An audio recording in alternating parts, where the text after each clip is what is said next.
Hola, buenas tardes. ¿Me escuchan? Hola.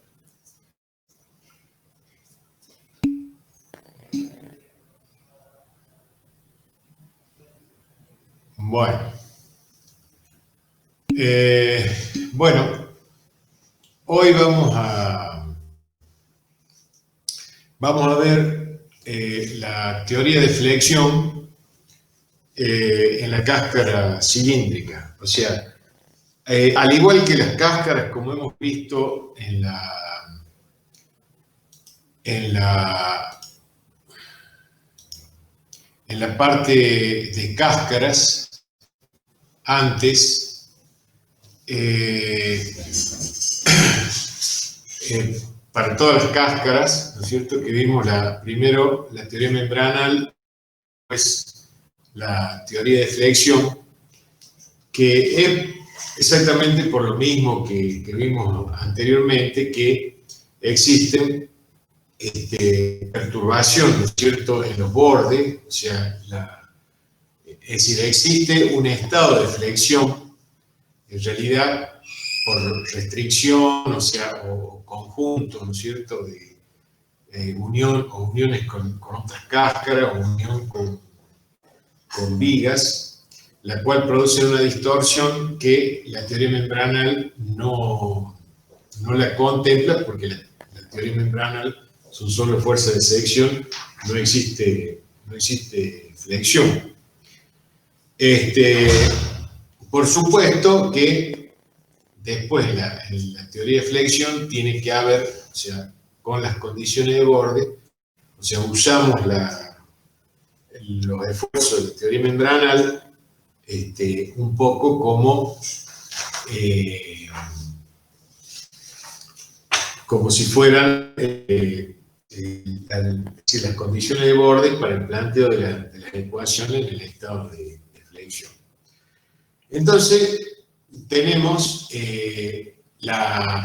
por ejemplo, en el caso de los bordes libres, ¿no es cierto? Si consideramos, si ustedes se acuerdan, cuando vimos la cáscara cilíndrica, o sea, con los dos bordes laterales en los bordes libres, se acuerdan que teníamos las fuerzas N phi 0, les recuerden el subíndice 0 siempre es por la teoría membranal, ¿no es cierto? Y el NX phi 0 a lo largo de los bordes, ¿no es cierto? Estas fuerzas, ¿no es cierto?, tienen que ser nulas por tratarse de un borde libre, o sea, porque no puede haber equilibrio, no pueden estar desequilibradas. Recuerden que cuando habíamos hecho el borde, consideramos la semiesfera, en el caso particular de la cáscara cilíndrica de directriz esférica, circular. Cuando consideramos la semi circunferencia, nos encontramos con que sí, en el borde libre se nos anulaba NX, se nos anulaba NFi, y teníamos solamente la NX phi, que era una fuerza de tracción en la sección, ¿cierto? En todo lo largo. Ahora, si la cáscara no era a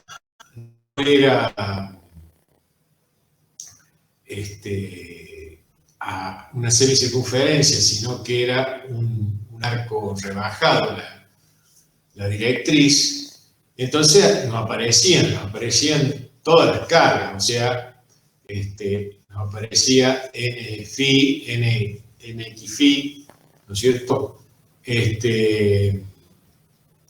Lo cual, al existir existe un estado de flexión, ¿no es cierto?, caracterizado por momentos flectores, torsores y fuerza de corte.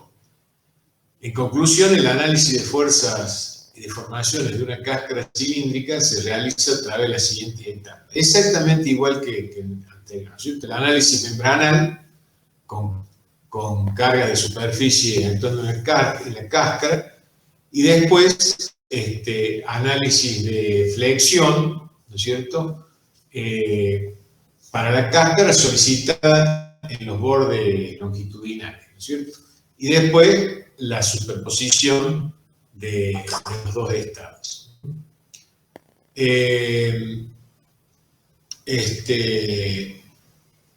Bueno, entonces dice, generalmente el análisis de las perturbaciones de borde, ¿no es cierto?, el caso B, debe destacarse que usualmente se consideran las perturbaciones que arrancan en los bordes rectos, pues aquellas que surjan en los bordes extremos curvos, recuerden que se apoyan sobre los tímpanos, son de escasa importancia y se desprecian. Es decir, que las que nosotros vamos a analizar son las que, la de los bordes libres, ¿no? Bueno, las ecuaciones básicas para la solución de la teoría de flexión, bueno, nosotros, si ustedes ya vieron, ¿no es cierto?, vieron con Lía, o sea, en el capítulo 3, y se trata de un sistema de indeterminación estática interior, ¿no es cierto? La determinación de la fuerza de sección en un elemento de cáscara no puede realizarse, o sea, es lo mismo que, digamos, en las estructuras isostáticas. Es decir, nosotros, en el caso de las estructuras isostáticas, ¿no es cierto?, podemos determinar, bueno, en el caso, en el análisis en el plano, ¿no es cierto?, o sea, tenemos tres condiciones de vínculo en el espacio 6, ¿no es cierto? Y podemos, o sea, digamos acá, la teoría membranal es como un análisis, ¿no es cierto?, de un sistema isostático, ¿no es cierto? Ahora, como tenemos que, como sí existen, ¿no es cierto?, las condiciones de vínculo en los extremos, ¿no es cierto?, donde sí, también por la misma teoría membranal, determinamos que había rotaciones, ¿no es cierto?, rotaciones y desplazamientos. Entonces, esa generación de rotaciones y desplazamientos, ¿no es cierto?, que de alguna forma lo vamos a restringir, aparecen las condiciones de hiperestaticidad, ¿no es cierto? Entonces, para solucionar el tema, para poder resolver, necesitamos las ecuaciones, tanto las derivadas de la teoría membranal, o sea, las deformaciones y desplazamientos de la teoría membranal, ¿no es cierto? Y necesitamos las ecuaciones, o sea, hiperestáticas, ¿no es cierto?, que es el que analizamos con las ecuaciones de la teoría de flexión. Es decir, en el caso de la isostática, solo la fuerza, es decir, de la teoría membranal, solo la fuerza, igual que cuando teníamos la estructura considerada isostática. Solo buscamos el equilibrio de la fuerza, ¿no es cierto? O sea, las condiciones de equilibrio estaban dadas por la fuerza. Ahora, en este caso, en todos los sistemas de cáscaras, en todos los sistemas hiperestáticos, tenemos que ya considerar no solo la fuerza, sino la deformación, o sea, rotaciones y desplazamiento. Bueno, para la cáscara circular, ¿no es cierto?, la cáscara cilíndrica de dirección circular,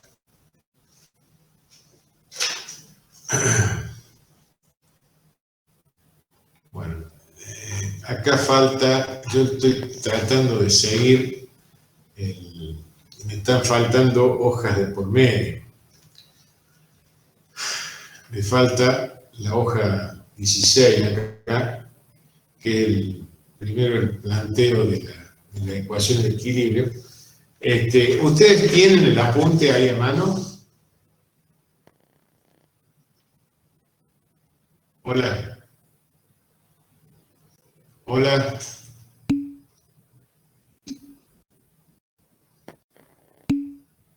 Bueno,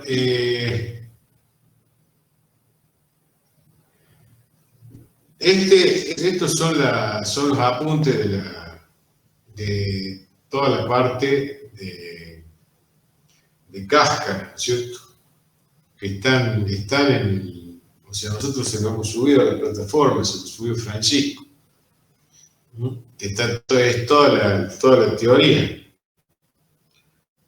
Yo acá, bueno, rescaté la del año pasado, pero el problema que tengo es que no sé por qué están faltando, por ejemplo, falta acá la hoja 16, y es justo la ecuación de equilibrio.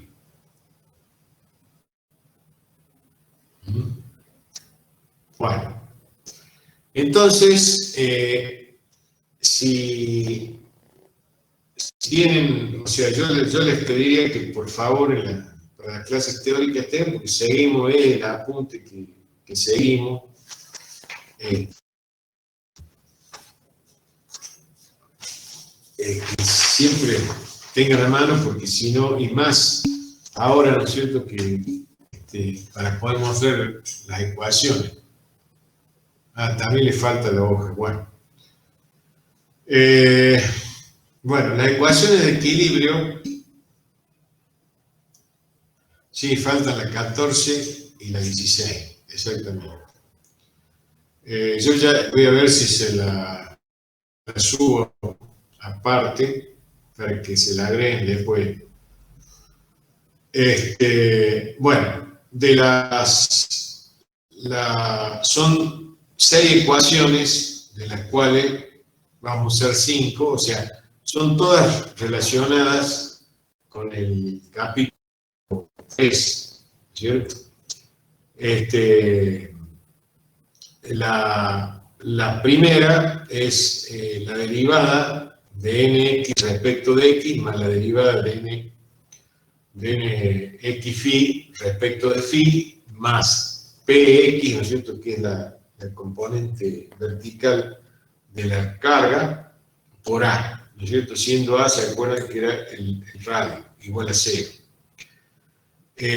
Después, la segunda ecuación era la derivada de n phi respecto de phi más la derivada de nx respecto de x por A, menos el q phi, ¿no es cierto?, el valor del corte, en el sentido angular, más p phi, o sea, la componente en el sentido del ángulo de la carga, por A, igual a 0. La tercera ecuación era, es la derivada de qx respecto de x más la derivada de q phi respecto de phi, más n phi más la componente normal, Pn, por A igual a 0. Y después tenemos la A por la derivada, o sea, la de momento, ¿no es cierto? A por la derivada de mx phi con respecto a x, menos la derivada de m phi con respecto a phi, más q phi por A igual a 0, y la derivada de m phi x con respecto a phi, menos A por la derivada de mx respecto de x, más qx por A igual a 0. Estas ecuaciones son las mismas que estaban en el capítulo 3 que hicimos de la ecuación general de cáscara, digamos, esta adaptada para la cáscara cilíndrica, por eso tiene ese valor de A que es el radio. Y la sexta ecuación de equilibrio, que es lo mismo que pasaba en la ecuación cuando hicimos el capítulo 3, no se toma en cuenta porque A determinada era una igualdad, ¿no es cierto? Que en una condición de equilibrio, entonces nos quedaban 5 ecuaciones. O sea, de las 6 nos quedaban 5 que eran. Bueno, después teníamos las ecuaciones de elasticidad, que eran nx igual a E, el modo de elasticidad, por T, por la derivada de U respecto de X. U era el desplazamiento. N phi igual a E por T sobre A, o sea, T el espesor, E el modo de elasticidad, por la derivada de B, o sea, la deformación en el sentido vertical, respecto de phi más W. Y nx phi igual a E por T sobre 2 por la derivada de B respecto de X más 1 sobre A por la derivada de 1 respecto de phi. Bueno, y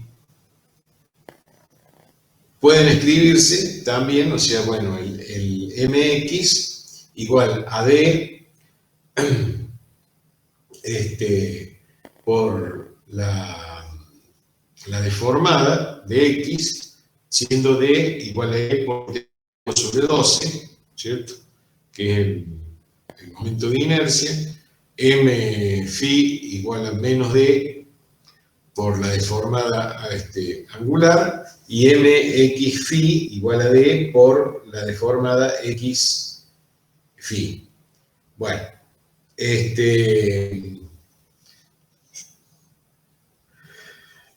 bueno, después se relacionan las dos ecuaciones, véanlo en el apéndice. Acá aparece ya la página 17, ¿no es cierto?, donde está es decir, reemplazan, ¿no es cierto?, los dos valores que dimos antes para la tercera ecuación.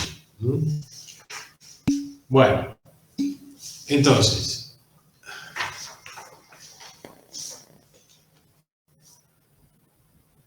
bueno, párate que...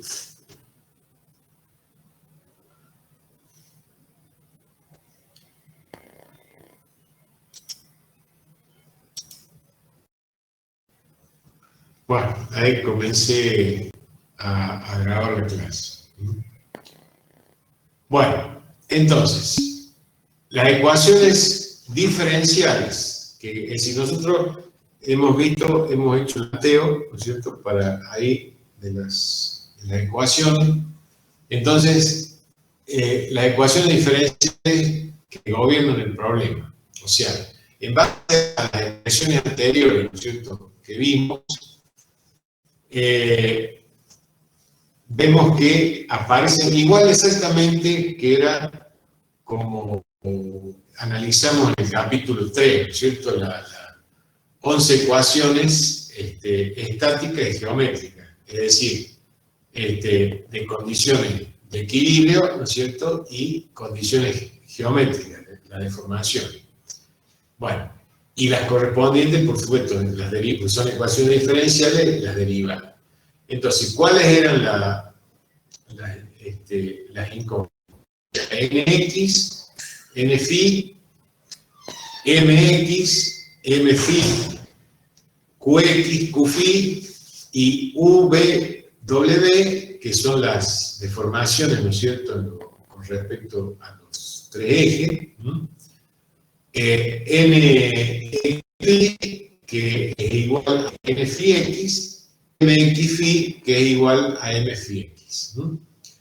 Dado que se dispone de 11 ecuaciones en total, 5 de equilibrio y 6 de elasticidad, puede afirmarse que el problema tiene una solución matemática. Es claro que surge la conveniencia de reducir el número de ecuaciones en base a transformaciones adecuadas. Pero ello se conseguirá a costa de un aumento del número de derivadas y de cantidad de términos. Cabe mencionar aquí que en la bibliografía especificada han sido presentadas repetidamente 3 alternativas posibles, ¿no es cierto?, como resultado de la reducción de ecuaciones que se hace referencia. La condición A, Flug, arriba a tres ecuaciones diferenciales simultáneas a derivadas parciales de U, B, W, recuerden que son las deformaciones en las tres direcciones, cuyo orden es de 4, 2 y 2, o sea, órdenes de derivadas parciales, ¿cierto? De segundo orden, de cuarto orden y de dos órdenes, respectivamente. Muchos autores llegan a una única ecuación diferencial de octavo orden a derivadas parciales en una variable que puede ser una magnitud estática geométrica, por ejemplo, en función de W, ¿no es cierto?, la deformación, o de NFI o cualquier otra de las variables, ¿no? La alternativa más reciente es arribar a 8 ecuaciones diferenciales de primer orden en 8 magnitudes estáticas y geométricas, lo que ofrece la posibilidad de solución por métodos numéricos usando computadoras. Este camino propuesto por otros autores. Bueno, entonces, en realidad, ¿no es cierto?, cuando nosotros hacemos el planteo de la solución de las ecuaciones diferenciales a través de un sistema de ecuaciones lineales, o sea, estamos resolviendo la ecuación diferencial por un método numérico. O sea, la resolución, por ejemplo, la diferencia finita, ¿no es cierto?, es la resolución numérica de la ecuación diferencial, ¿no? Bueno, entre las soluciones exacta dentro de lo que se puede pensar con respecto a un valor lo más próximo, es decir, al ideal. Entre las soluciones exactas, dentro de las limitaciones impuestas por las simplificaciones generales que se hizo referencia en el capítulo 3, cabe mencionar en primer lugar la de Flug, quien dedujo las tres ecuaciones diferenciales a que se hizo mención en el año 32. Y tienen la siguiente forma. Bueno, acá tenemos, si ven, las tres ecuaciones con el planteo. O sea, acá están, fíjense, las dos de segundo orden, ¿no es cierto?, derivadas de segundo orden. Y tienen, o sea, derivadas de tercer y de cuarto orden. Bueno, después la solución de Disinger, las mismas ecuaciones con muy pocas variantes. Después, en el año 49,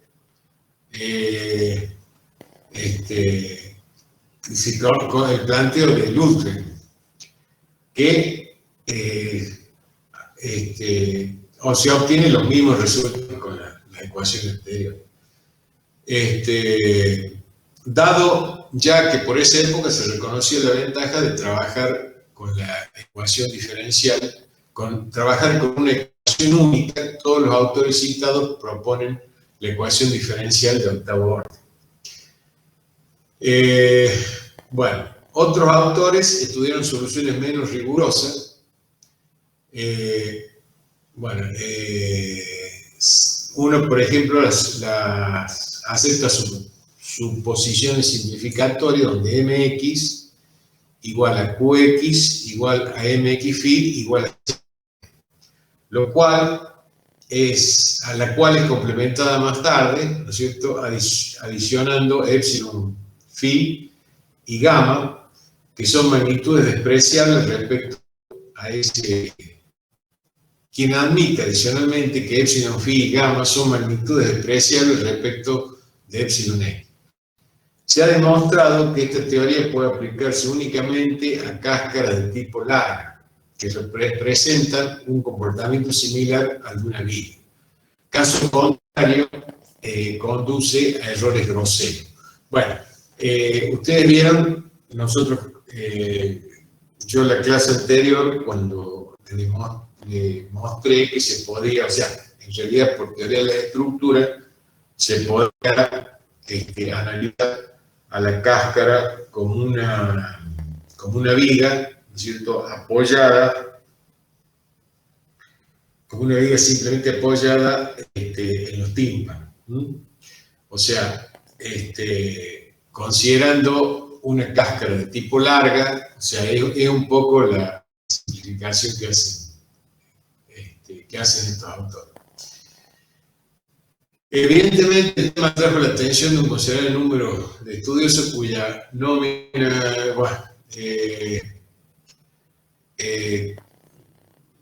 bueno, esto, digamos, no.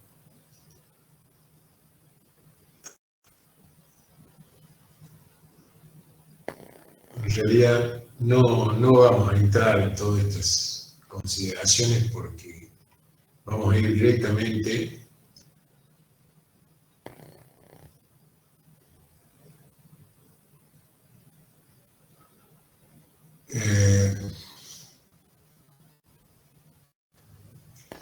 bueno, dice, como ya se hizo en otros tipos de cáscara que vimos en el capítulo 5, puede adoptarse como solución particular, ¿no es cierto?, la ecuación inhomogénea al estado membranal, sin que el error cometido sea de consideración. Por lo tanto, resta solamente encontrar la solución, ¿no es cierto?, la 668, que es la última ecuación esta, que representa el estado de producción a lo largo del borde longitudinal. Para ello debe recurrirse en este caso al método de separación de variables, según el cual la variable W se expresa como producto de las funciones, de dos funciones, X y phi, respectivamente. Entonces, W, ¿no es cierto?, está como la sumatoria, ¿no es cierto?, es decir, eso es lo que, bueno, acá por eso está expresado. Es la sumatoria de Fx, o sea, la fuerza, por psi n de phi, ¿no es cierto?, puesto expresado como módulo, W igual a F1 de X por F2 de phi. Es aquí donde entra a jugar un papel importante la presencia de tímpanos en los extremos de la cáscara, que conduce en ese lugar a la anulación de la fuerza Nx, Nφ, Mx y Mφ. O sea, recuerden cuando vimos, cuando hacíamos el análisis como viga, apoyado tímpanos, o sea, en la zona de los tímpanos, o sea, la fuerza Nx, Nφ, Mx y Mφ, y como consecuencia también las deformaciones W, B y el giro, es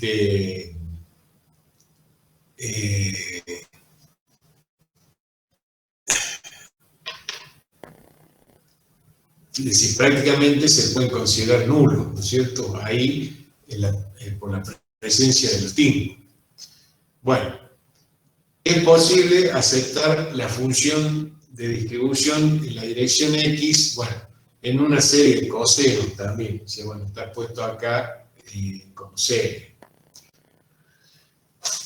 Esta función debe cumplir la nulidad de la deformación W para X más o menos L sobre 2, según se infiere 6 centímetros. Recuerden, ¿no es cierto?, nosotros colocamos en la cáscara cilíndrica, colocamos el sistema de coordenadas en el medio de la cáscara y teníamos hacia la derecha, ¿no es cierto?, teníamos el valor más L sobre 2 y hacia la izquierda menos L sobre 2.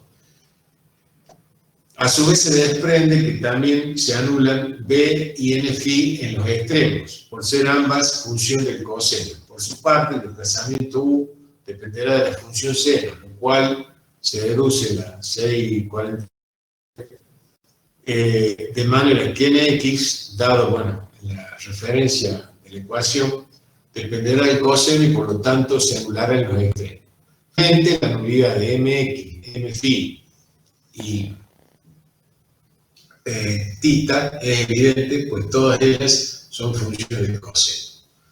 De lo anterior se concluye que la función trigonométrica adoptada en la dirección de x, según la ecuación 670, es utilizable para la cáscara simplemente apoyada en tímpanos o elementos similares que cumplan la condición de ser rígidos, planos y flexibles en un plano normal al mismo.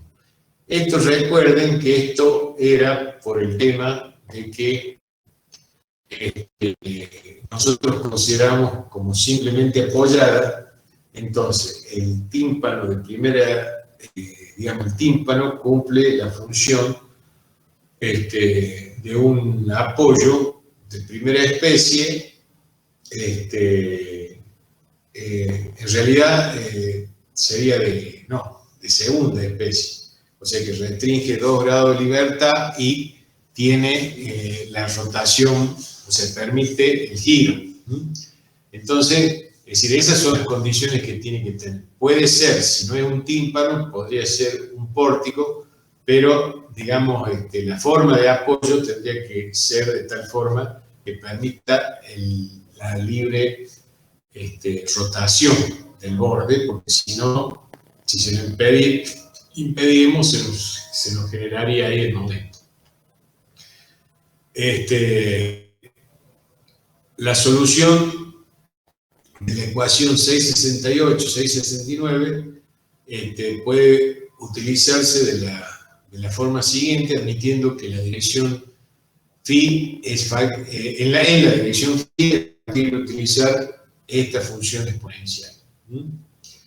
En esta ecuación, Cn representa las constantes de integración en correspondencia con el término n de la serie, que puede tomar los valores 1, 3, 5, etc. Por su parte, m son las raíces de la ecuación algebraica de octavo grado, que resulta de reemplazar la 671 a 678. Dicha ecuación es de la forma, o sea, m cuadrado menos lambda n al cuadrado, todo a la cuarta, más lambda n a la cuarta sobre k a la c. O sea que es la ecuación algebraica de octavo grado. Las raíces m de esta ecuación, denominada característica, pueden ser expresadas explícitamente. Se trata de 8 raíces conjugadas de a pares. O sea, acá tienen m1 hasta m8, ¿cierto? Donde la definición de esta es la definición de parámetros.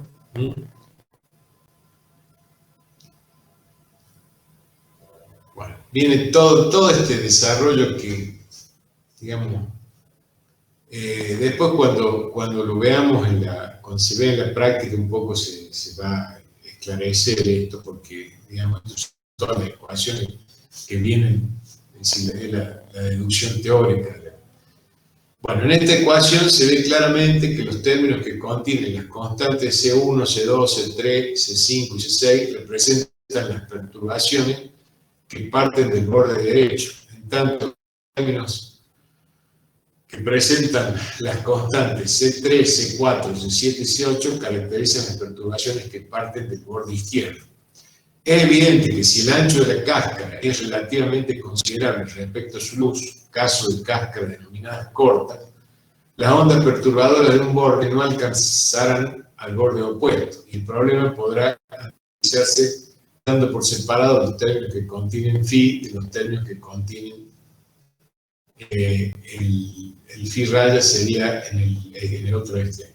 En otras palabras, en lugar de determinar las 8 constantes de integración simultáneamente, se podrán evaluar en 2 grupos de 4 constantes cada una. Caso contrario, es decir, para cáscaras largas, habrá que calcular las 8 constantes de una vez, en razón de que las perturbaciones de un borde pueden llegar al borde opuesto y reflejarse. Nos proponemos ahora eliminar en la ecuación 677 la inconveniencia de trabajar con el número complejo y comenzamos por agrupar los términos que contienen al coseno o al seno de manera de escribir, bueno, escribimos la...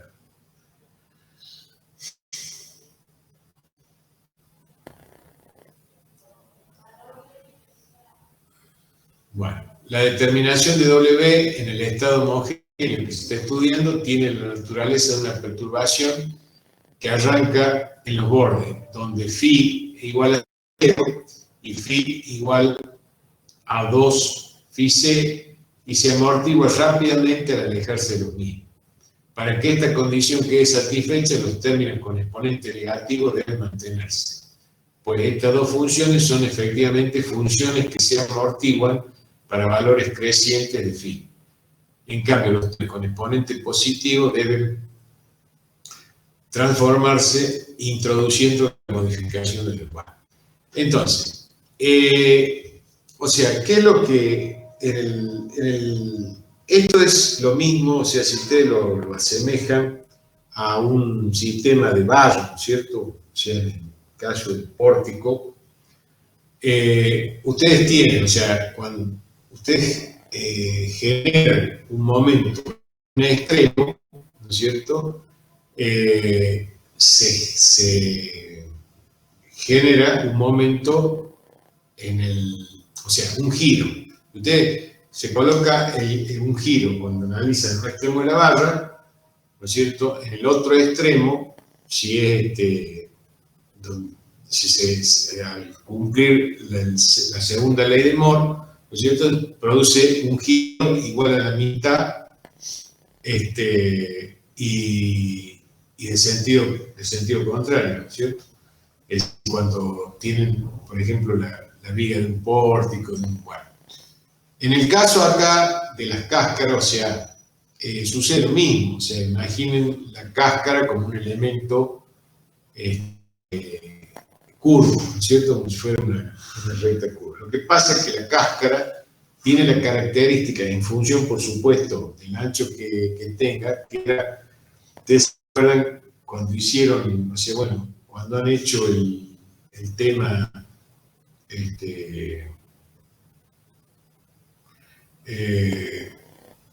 tema de cuando hemos analizado la cáscara esférica también, o sea, por el amortiguamiento, ¿no es cierto?, que tiene, es decir, cuando ya tiene un determinado radio, es decir, la influencia hacia el otro extremo es despreciable, ¿sí?, por un giro que se produzca como consecuencia, si ese giro está restringido, parcialmente restringido, el momento que se genera, o sea, prácticamente no llega al extremo opuesto. Entonces, ustedes imagínense en el planteo de ecuaciones, ¿no es cierto? Si yo, es decir, elimino el efecto de el momento o la deformación, bueno, y con consecuencia el efecto del momento que se me ha generado por el extremo opuesto. Es decir, es una forma de simplificación acá, al eliminar, eliminando ese efecto por la amortiguación que tiene. Bueno, toda esta consideración, o sea, nosotros lo que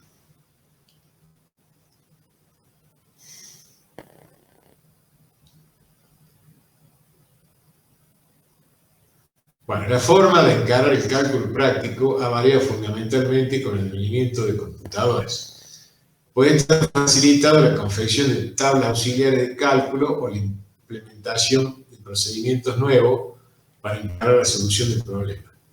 Bueno, en especial, ¿no es cierto?, el método de elementos finitos. Bueno, que como les dije anteriormente, el método se trata de ecuaciones diferenciales, ¿no es cierto? Entonces, la resolución numérica de la ecuación diferencial es el método, en realidad, de la diferencia finita. Con el elemento finito, es decir, en realidad acá sería el de diferencia finita sería el más directo. El método de elemento finito, si bien, o sea, también es una aproximación, o sea, se lo divide en elementos, en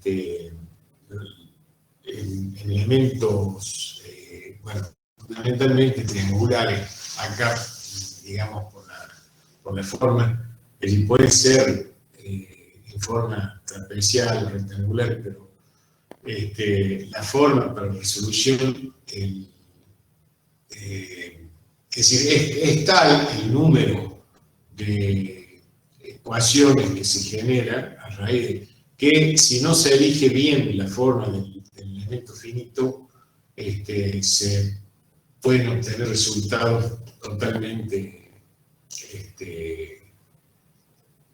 digamos, alejados de la realidad, o sea, incongruentes, diríamos. O sea, el tema del método, el tratamiento por de resolución por elemento finito, tiene sus, digamos, hay que conocer muy bien cómo el elemento, es decir, cuál elemento finito aplicar, o sea, tiene su, porque la diferencia finita, que en realidad es la resolución de la ecuación diferencial, o sea, es muy directa. Y el método de elemento finito no es, o sea, pese a lo que muchos piensen que se trata de un método exacto, no es para nada exacto. Inclusive, en el caso lo que sí, que claro, permite manejar todas las variables, ¿no es cierto? En ese sentido, sí, pero, digamos, no es que se considere que, tal es así que, por ejemplo, el método matricial, que es el caso particular del elemento finito, sí es exacto, ¿no es cierto? Porque si yo trabajo con el caso de la barra, o lo que podría considerar acá, el caso de los extremos, trabajando solamente, o sea, con la cáscara completa y analizando la situación en los bordes. Pero ya es un caso particular es decir, el análisis matricial es un caso particular del elemento finito, donde sí trabajando con los valores supuestamente exactos en los extremos. Bueno, definición de las condiciones de borde. Dice, un punto muy importante en el análisis de cáscara que estamos tratando, el planteo de las condiciones de borde. Como se ha destacado, es necesario enunciar que cada borde longitudinal, es decir, en cada borde longitudinal, 4 condiciones estáticas o de deformación que posibilitarán la determinación de las constantes de integración. En el caso de cáscaras simétricas de formas sometidas a cargas simétricas, las constantes incógnitas se reducirán a 4, tanto en el caso de cáscaras cortas como largas. Si se trata de cáscaras cortas, que no presenten simetría, y en virtud de que las perturbaciones de borde no llegan al extremo opuesto, las 8 constantes de integración se determinarán en 2 grupos de 4 cada una, de manera que se deberán plantear 2 grupos de 4 ecuaciones algebraicas con 4 incógnitas. Bueno, entonces, o sea, de todo esto, ¿no es cierto?, de todo el desarrollo de ecuaciones, de las ecuaciones diferenciales, o sea, es el resumen al que llegamos y es el método con que está, es decir, el método práctico con el cual vamos a trabajar. Entonces, acá tenemos la cáscara, ¿no es cierto? Tenemos los bordes libres.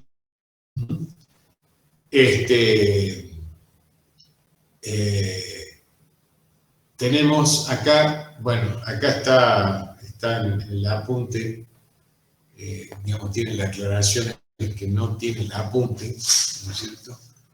NX no es nula, claro, porque recuerden ustedes que estamos con una cáscara cuya directriz circular no es la semicircunferencia, o sea que van a tener un valor ahí. Entonces, NX no es nula.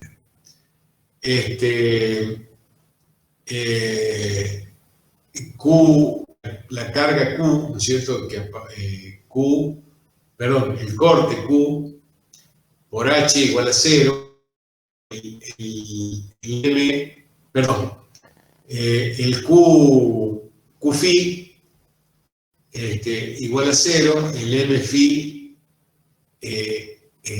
igual a 0, y el NX phi igual a 0, y el N phi igual a 0. Entonces, se exige, en este caso, que no haya ninguna fuerza actuando en los bordes. Por lo tanto, si se identifica el estado membranal con el índice 0 y el estado homogéneo con el índice H, debe cumplirse. Para los bordes, que phi igual a 0 y phi igual a 0, o sea, en referencia al borde opuesto, ¿no es cierto? Entonces, N phi 0, o sea, el N phi del estado membranal más el N phi de la ecuación homogénea igual a 0. El NX phi del estado membranal más el NX phi del estado homogéneo igual a 0. El Q del estado homogéneo igual a 0 y el M phi, el estado homogéneo, también igual a 0. La tercera condición exige que la fuerza constante sea nula en el borde libre. Si el momento torsor M X phi no fuera despreciado en los cálculos, la condición de Kirchhoff impondría la nulidad de la fuerza. Es decir, que la carga, el corte más la derivada de mx phi respecto de x fuera igual a 0. Q phi más la derivada de dicho momento, bueno, a eso se refiere acá, más la derivada del momento con respecto a x igual a 0.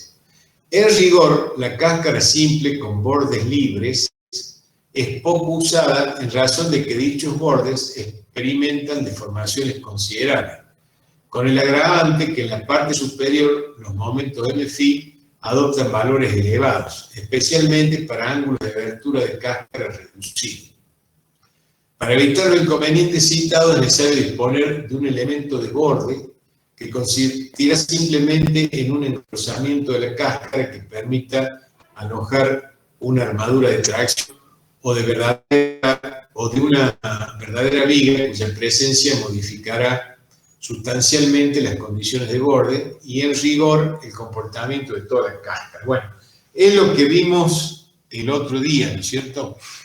O sea, el tema en el borde libre, o sea, cuando yo tengo, bueno, habíamos visto que para el caso de la cáscara, donde era la semicircunferencia, tenemos simplemente, ahí teníamos NX y N phi 0, y quedaba solamente NX phi, lo tomamos dijimos con un tensor, que, bueno, aquí habla de engrosamiento que hay que hacerle para tomar, o una viga directamente, como dice, o sea, bueno, eso, por supuesto, produce una distorsión, ¿cierto?, en el extremo, la deformación que la calculamos en el estado membranal no va a ser no va a ser libre, o sea, va a existir un momento. Entonces, es un poco acá donde dice que en la práctica no se puede. Bueno, yo les comenté ya en la clase pasada que una opción sería la colocación de un tensor que eliminaría el esfuerzo de tracción, bueno, pero tendríamos que tomar el NX y el NFI, que ya no serían cero, ¿no es cierto? Si pero eso se podría tomar con armadura sin ningún problema. El problema lo genera el NXFI, ¿no es cierto?, que era esa fuerza de tracción en el borde, que es la que tenemos que tomar, que se da en cualquier caso. Ahora, eso es lo que obligaba a aumentar por el valor que tiene ese componente, a aumentar considerablemente el espesor, ¿no es cierto?, ahí, ya sea de la misma cáscara, aumentando el espesor para alojar los tensores, o con la colocación directamente con una viga para colocar los tensores. Ahora, si ahí se coloca directamente se hace un postezado, ¿no es cierto?, que perfectamente puede ir dentro del espesor de la cáscara, no se produciría esa distorsión y podríamos aplicar tranquilamente la teoría membranal solamente. Bueno, para o sea, bueno, acá está el caso de borde articulado. Admitimos que existe un vínculo exterior que aporta reacciones verticales y horizontales solamente. Quedan de esta forma restringidos los desplazamientos V y W, pero se permite el giro, ¿sí? Es decir, acá la rotación. Fíjense ustedes que el arco de por sí, la forma, o sea, imagínense que consideráramos un arco, en vez de ser una superficie como es ahora, como una cáscara. El arco sucede lo mismo, o sea, el arco no puede ser isostático. O sea, porque para que tenga el concepto de arco, o sea, para que se pueda desarrollar el arco, tiene que existir una componente horizontal, que es la que se opone a los momentos que producen la carga, que es por eso que el arco, los arcos trabajan mucho mejor que una viga, y en el caso particular del arco parabólico, cuando las cargas son cargas distribuidas, ¿no es cierto?, y simétricas, por cierto, la forma parabólica hace que se anule el momento flector, ¿no es cierto?, en todo el arco. Quedan trabajando solamente a compresión. Ahora, fíjense que acá no podría tener un apoyo es decir, en el plano, considerado el plano, no podría ser. O sea que ya desde el primer análisis es estático de primer grado, porque tiene, hay que impedirle los dos desplazamientos, ¿no es cierto? No. O sea que ya por sí es hiperestático de primer grado. Entonces, ahora, volviendo a la cáscara, ¿no es cierto?, que está articulada, considerándola articulada en los dos extremos, pero sin la posibilidad del desplazamiento X, o sea, en este caso V y el W, que es hacia arriba, admitimos que existe un ángulo exterior que aporta reacciones verticales y horizontales solamente. Bueno, entonces, tenemos que NX0, recuerden, el subíndice 0 es el estado membranal, o sea, o podríamos equipararlo al isostático, ¿no es cierto? Más el NX del hiperestático igual a 0. El B0, ¿no es cierto?, o sea, el desplazamiento más el desplazamiento en dirección de B, ¿no es cierto?, más el desplazamiento que produce el estado membranal, ¿no es cierto?, el estado membranal, más el H homogéneo, pues sería el hiperestático, ¿no es cierto?, igual a 0, y el desplazamiento W más el WH a 0. Y por supuesto, el M phi H igual a 0 porque está articulado. Si el borde fuera perfectamente empotrado, tendrían validez las tres primeras condiciones, o sea, de las 682. En tanto que la última se reemplazaría, o sea, el giro del estado membranal, o sea, la rotación del estado membranal más la rotación del homogéneo igual a 0. O sea, la nulidad del giro total. Si el apoyo o cáscara fuera móvil, ¿no es cierto?, en la figura 615, debe anularse toda fuerza horizontal, el momento transversal, el desplazamiento vertical y la fuerza tangencial. Bueno, fíjense que acá hay un desplazamiento móvil, ¿no? O sea que se podría desplazar en el sentido. Ahora, fíjense que para un poco que conserve las condiciones, tiene acá un tensor, ¿no?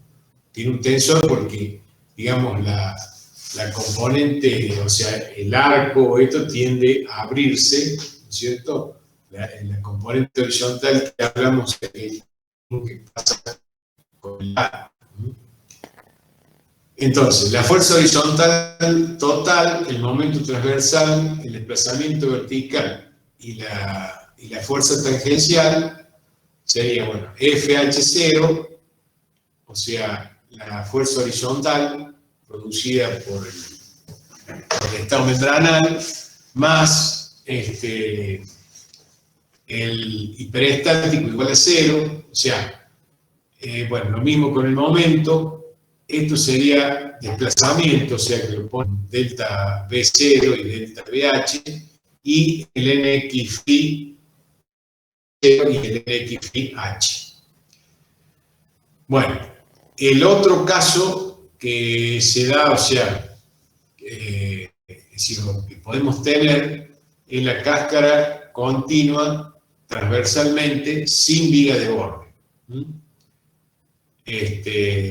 O sea, tenemos acá un conjunto de cáscaras, una al lado de otra, entonces, pero tenemos la interacción de una sobre otra, ¿no es cierto? Entonces, la disposición no necesita en muchos casos, llevar viga de borde del refuerzo de las dos cáscaras, debido a que el comportamiento del sistema se asemeja al de una viga, aún para cáscaras que no sean categóricamente de tipo largo.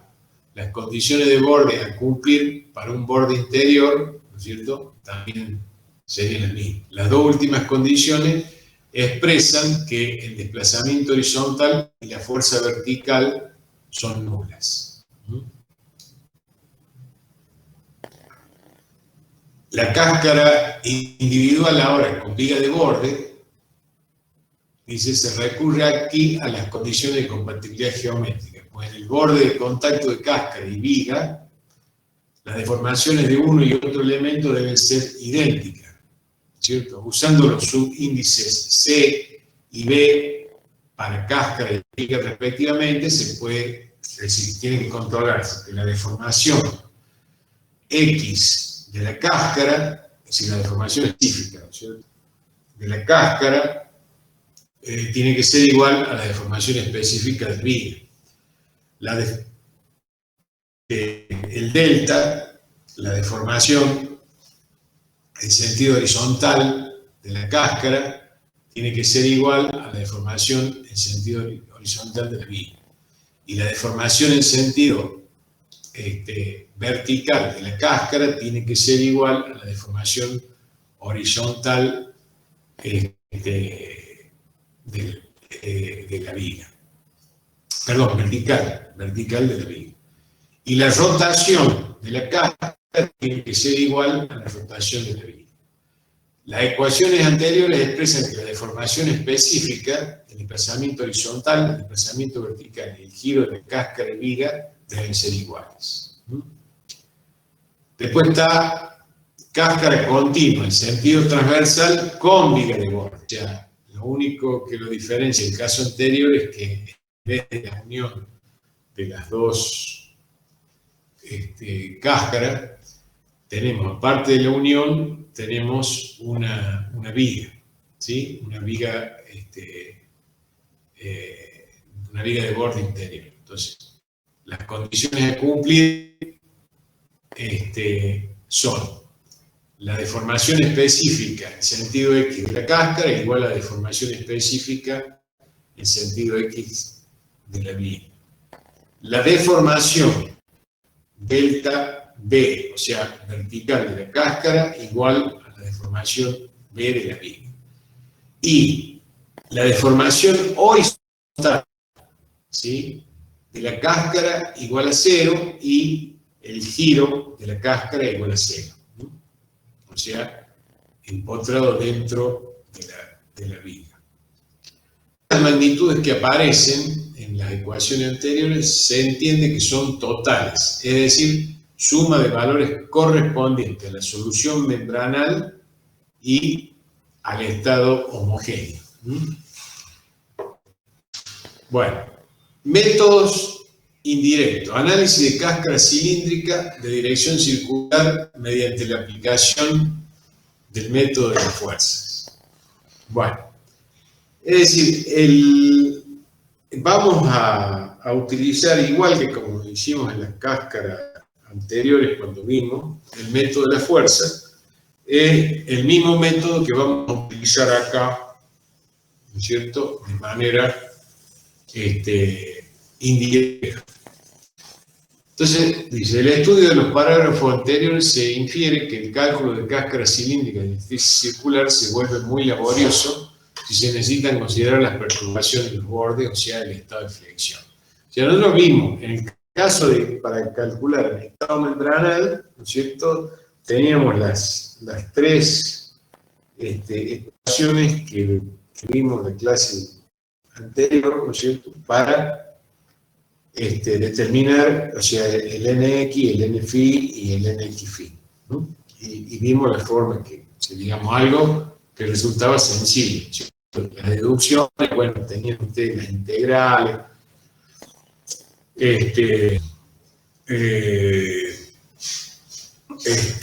pero, digamos, derivaban en esas tres. Ahora, cuando nosotros consideramos la perturbación en los bordes, que necesitamos el estado de flexión, bueno, ustedes vieron ya todas las ecuaciones y ya aplicarlo se hace bastante laborioso, ¿no?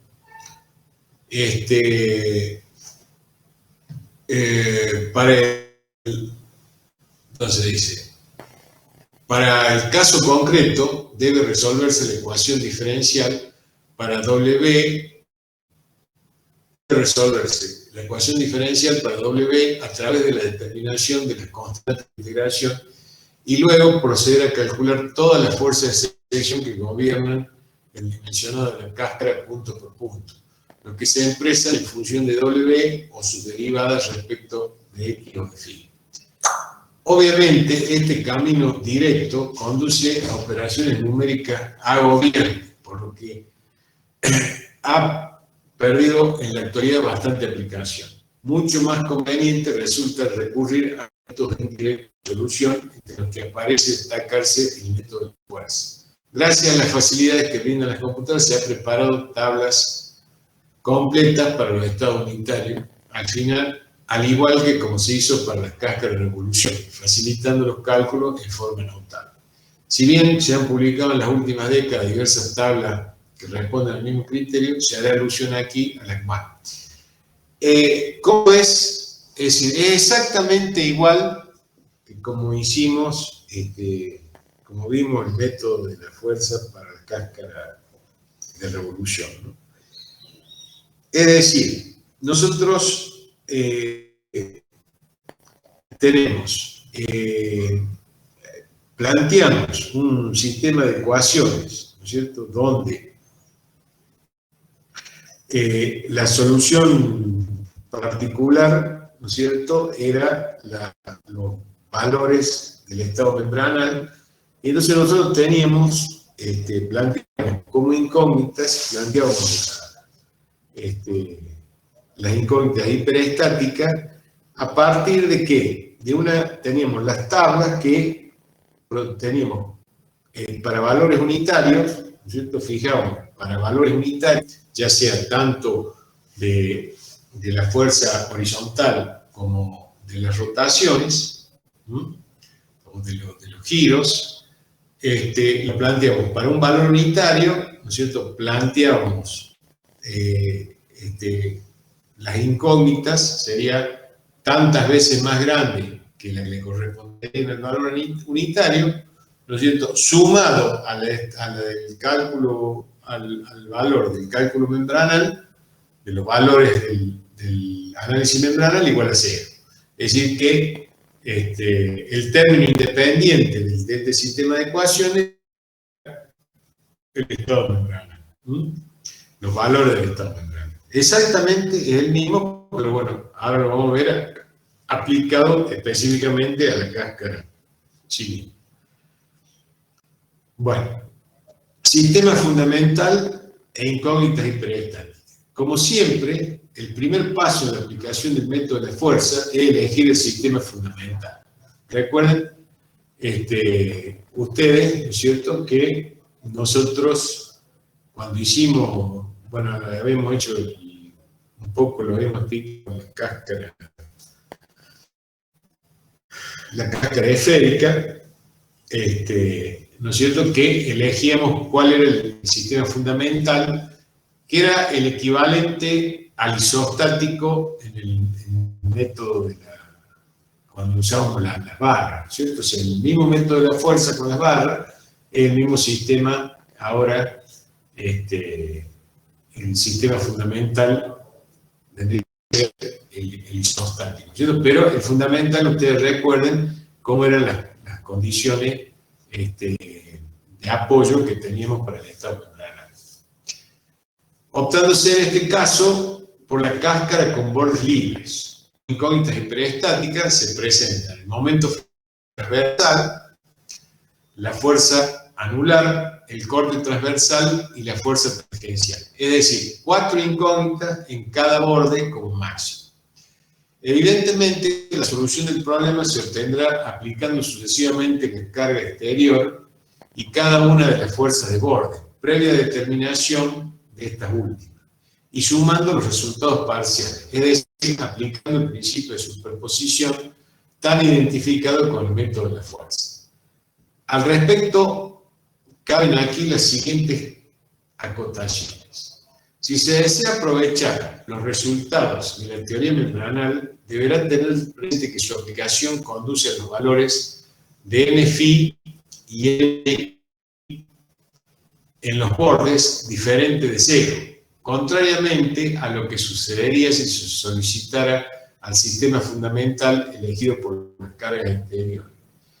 En consecuencia, corresponde, en primer lugar, corregir el estado membranal mediante la introducción de fuerzas N-phi y NX-phi en los bordes, iguales a las calculadas, pero de sentido contrario, las que obviamente introducirán un estado de flexión en la cáscara. Bueno, ustedes recuerden que qué es lo que pasa, ¿no es cierto? Nosotros tenemos la fuerza en el sistema fundamental, tenemos sobre un apoyo de primera especie, o sea que donde aparentemente hipostático, ¿no es cierto? Porque, digamos, permite el desplazamiento, porque es la condición que no exista una reacción horizontal, porque ahí ya me generaría el momento, no puede, para la teoría membranal. Entonces, yo mediante la teoría membranal determino el valor del esfuerzo, pero yo sé que, si yo determino el N-phi, ¿no es cierto? Pero yo sé que el N-phi, ¿no es cierto?, va a tener dos componentes, o sea, la componente vertical, si lo analizo, las otras cáscaras iban al apoyo, ¿cierto? Ocasionalmente acá colocaron una viga o algo también iría.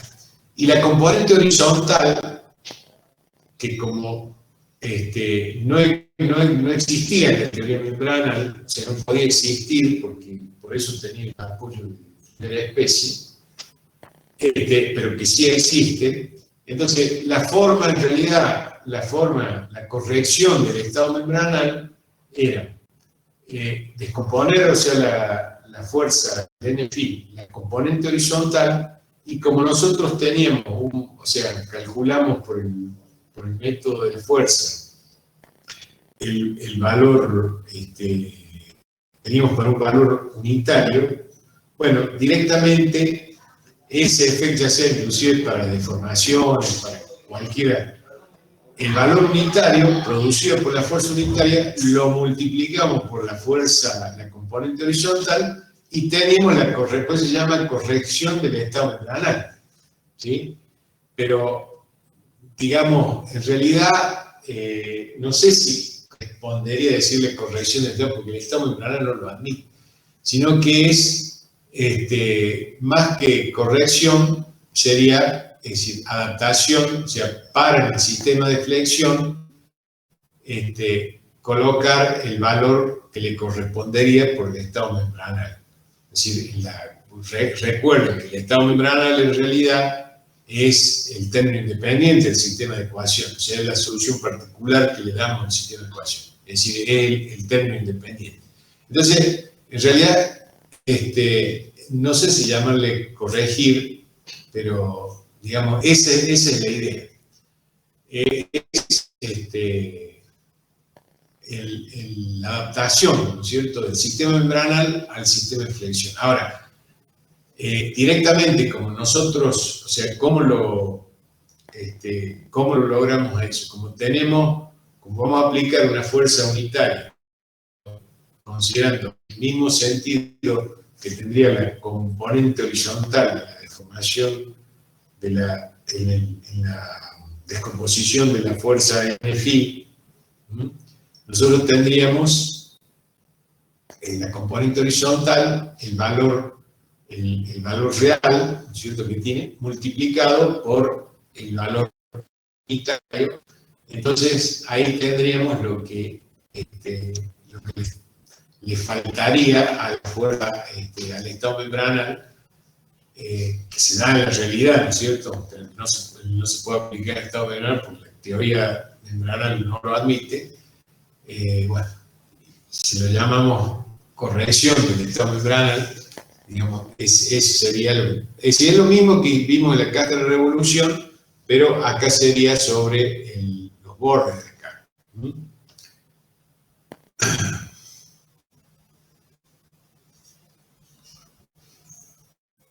Bueno, está el sistema fundamental, que es la cáscara, o sea, el estado membranal, fíjense, la cáscara, con el valor de NFI y el NXFI, bueno, y la corrección del estado membranal. Entonces, ahora vamos a las incógnitas hiperestáticas, actuando con el valor unitario sobre el sistema fundamental en el borde derecho de la cáscara y con sentido positivo. Bueno, acá, al igual que como hicimos en la cáscara de revolución, digamos, trabajamos con un eje de simetría, o sea, hay simetría geométrica y hay simetría de cargas también, ¿cierto? Entonces, trabajamos con un borde.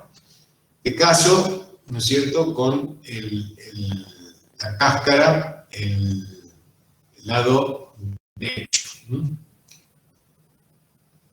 Entonces tenemos el Mφ, o sea, es un momento en sentido anular igual a 1.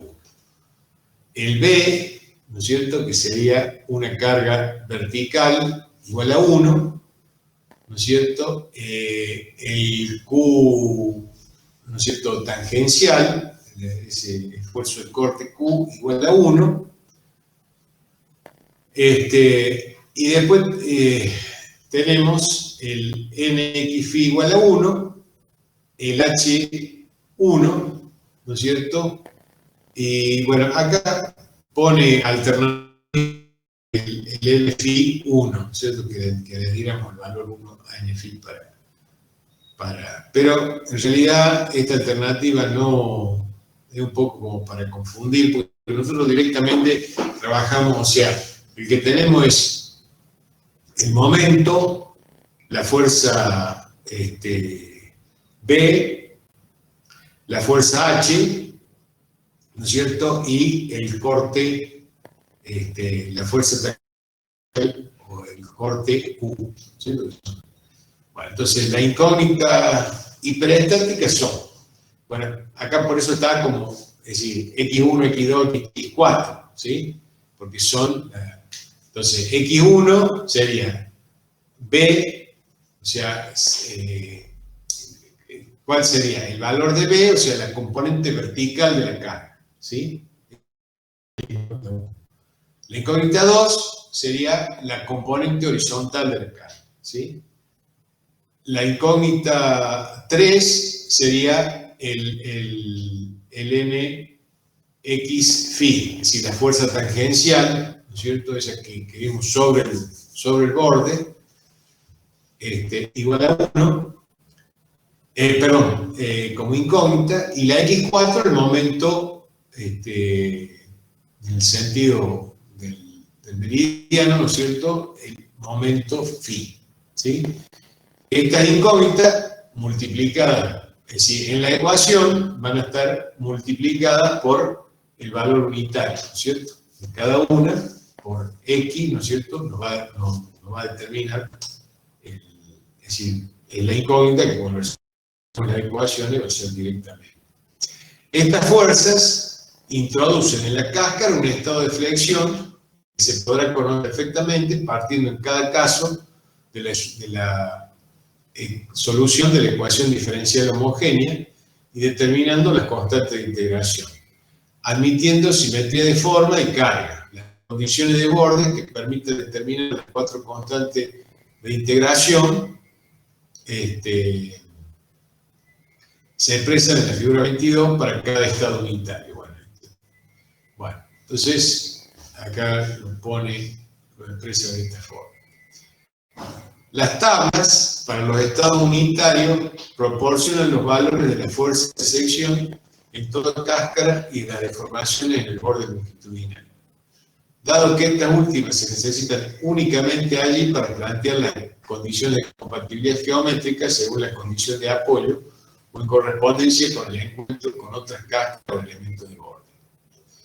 Cualquier fuerza o deformación en el sistema real propuesto se determina según el principio de superposición, que en el caso de las 4 incógnitas hiperestáticas se escribe así. O sea, el esfuerzo, ¿no es cierto?, para el esfuerzo final, ¿no es cierto?, S, que es la fuerza de deformación en cualquier punto de la cáscara, ¿no es cierto?, es el S0, o sea, la fuerza de deformación debido a las cargas exteriores de superficie aplicada al sistema fundamental, corresponde, es decir, los valores del estado plano.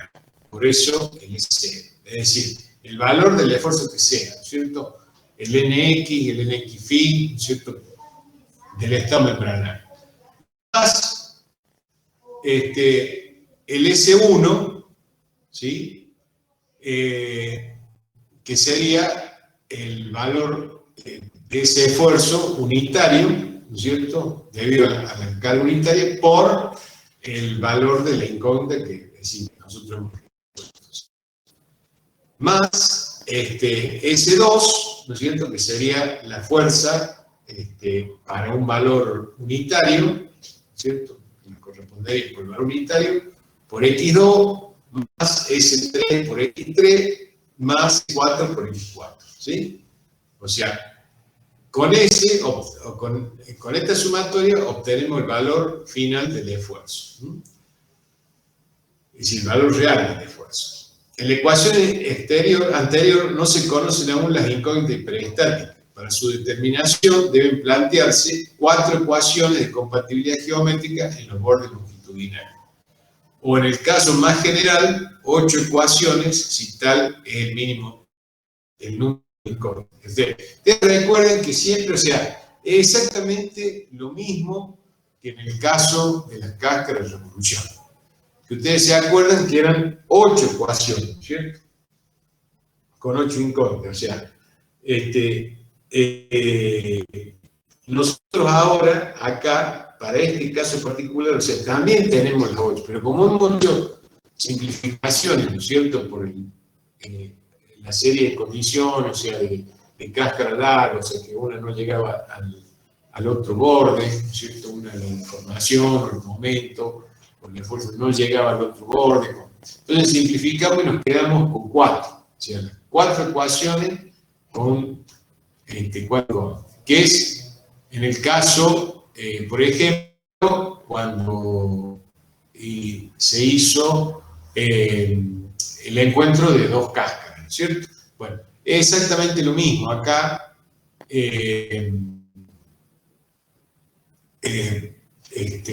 acá vamos a tener ya sea 2 cáscaras o el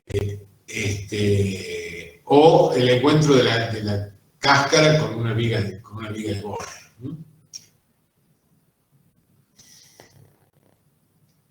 Bueno, debe tenerse en cuenta que en muchos casos prácticos el número de incógnitas hiperestáticas puede ser menor de 4 u 8 si se trata de sistemas simétricos. A continuación se presentan algunos ejemplos ilustrativos que se verifican, en los que se verifica tal simplificación. Cáscara de borde libre.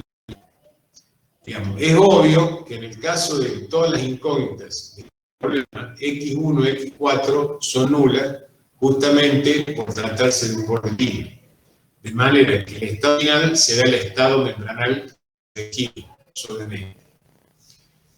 Es decir, la cáscara con el borde libre. Cáscara con bordes longitudinales apoyados. Para el caso de bordes articulados, según se observa en la figura, es evidente que el momento en el borde es nulo. De manera que el número de incógnitas se reduce a 3, porque acá ahora no tenemos momento, ¿cierto? Si se trata de apoyos móviles, según se ilustra en la figura 615 anterior que vimos, además del momento flector, se anula la fuerza tangencial NX-Φ a lo largo del borde, restando únicamente las incógnitas NΦ y QФ. Pero en virtud de que ambas deben conducir a la anulación de la fuerza horizontal por la presencia del apoyo móvil en esa dirección, una de ellas, por ejemplo, QFI, dependerá de la otra, NFI. Por esta razón, es mucho más expedito en estos casos elegir como incógnitas hiperestáticas las fuerzas indicadas en la 624. Con lo cual, el número de incógnitas se reduce a una sola, la fuerza B, a determinar con la condición. Desplazamiento vertical, o sea que el delta B producido por el estado membranal más el delta B producido por una fuerza B igual a 1 por X1 igual a 0. Entonces, X1 igual a B, X2 igual a H, X3 igual a NX phi y X4 igual a N phi. Donde delta BC, o sea, el desplazamiento vertical producido por el estado membranal, corregido, bueno, es decir, es delta B1 es el desplazamiento producido por una fuerza vertical unitaria. Es claro que la elección de las incógnitas hiperestáticas de las figuras 624 está supeditada a la posibilidad de disponer de tablas de estado unitario de la misma. En el manual, bueno, ustedes tienen ahí si está en este mismo apunte, tenemos las tablas para este caso, para cáscaras largas, ¿no es cierto? Que la condición que tienen que cumplir la cáscara larga es que A sobre L, o sea, el radio sobre la luz, tiene que ser menor o igual que 0,6. Después tenemos cáscara continua transversalmente, sin vigas de borde. Dice, esta situación, es decir, la que vimos eran las cáscaras, una a continuación de la otra, pero sin viga.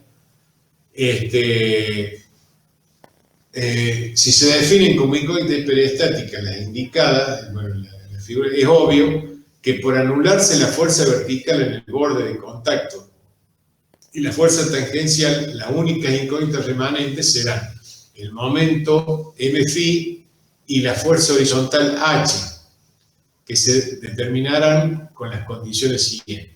O sea, ustedes fíjense que si están una a continuación de otra, ¿sí? Evidentemente, y son iguales, están con cargas simétricas, o sea, se anularán, ¿no es cierto?, por esa condición de continuidad.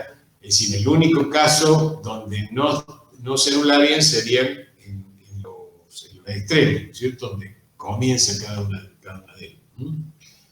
Bueno, entonces, acá tiene que cumplir el giro transversal nulo, el giro producido por el estado membranal, más el giro 2, ¿no es cierto?, por X2, más el giro en 4 por X4, ¿no es cierto? O sea, por el esfuerzo ese, como lo habíamos definido cada una de las incógnitas. Y el desplazamiento horizontal, es decir, este es el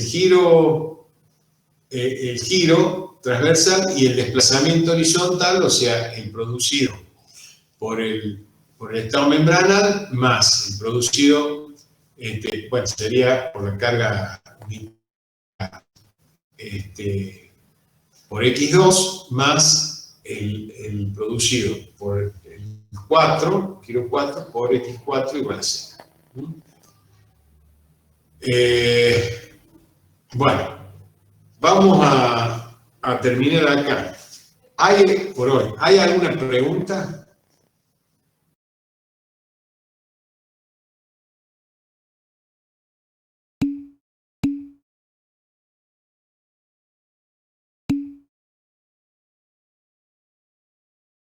Bueno, sí, sí.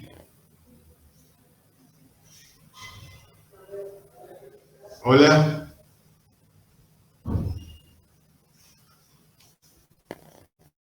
Bueno, yo les recomiendo que esto lo lean. A mí en particular me interesa la parte conceptual, no tanto el tema de las deducciones, de las fórmulas, sino conceptualmente, o sea, el funcionamiento. Y la próxima clase vamos a terminar con esto, con el método de la fuerza y un poco, o sea, lo importante es que ustedes lo entiendan, porque, bueno, va a ser la aplicación práctica del método de la fuerza. Bueno, entonces estamos por terminar la clase hoy. Buenas tardes.